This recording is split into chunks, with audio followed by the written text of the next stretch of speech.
Danielle. And I'm Anna. And this is After Party Answers. Welcome. Okay, this is, I think, my favorite question we've ever gotten. It simply says, sex addiction is total bullshit, right?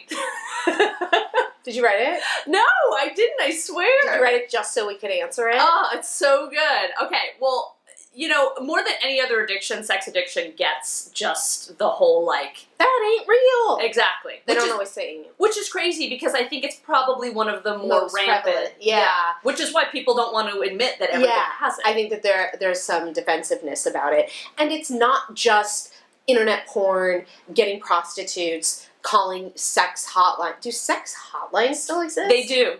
They do, and I only know that from the rooms of 12-step of sex addiction.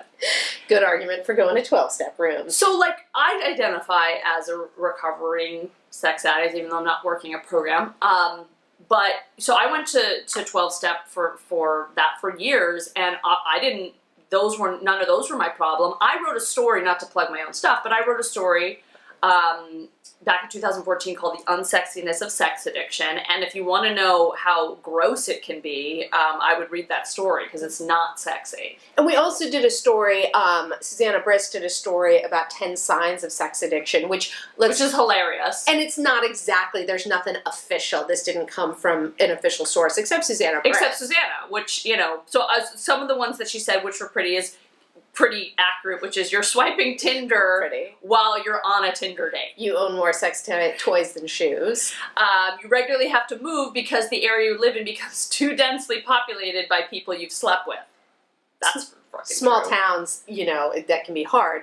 Or big towns. Your contacts are programmed with names like Bar Guy, Glitter Girl. You'd be frightened to see your sex partners in daylight.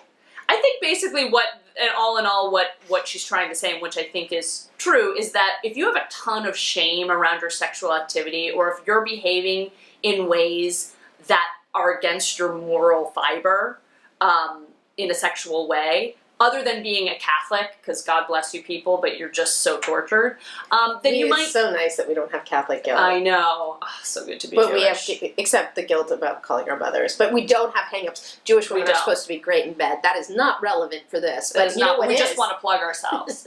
At Leanne Fair, for our Ask the Expert section, talked about how it's not so much what you're doing as how you're feeling about it. Yeah. What it's not who you do, it's what you're doing to you. Right? Oh, God. Can you copyright that one? No, it's hers. It's hers. She's the author of Love Addict, and I definitely check out the video. She was great in it. So, yes, it absolutely exists. No, it is not bullshit. And if you are really angry about the existence of sex addiction, you might want to take a look in the mirror. And by the way, sexting with a coworker, that counts, I think, as a sign. Especially if you're married.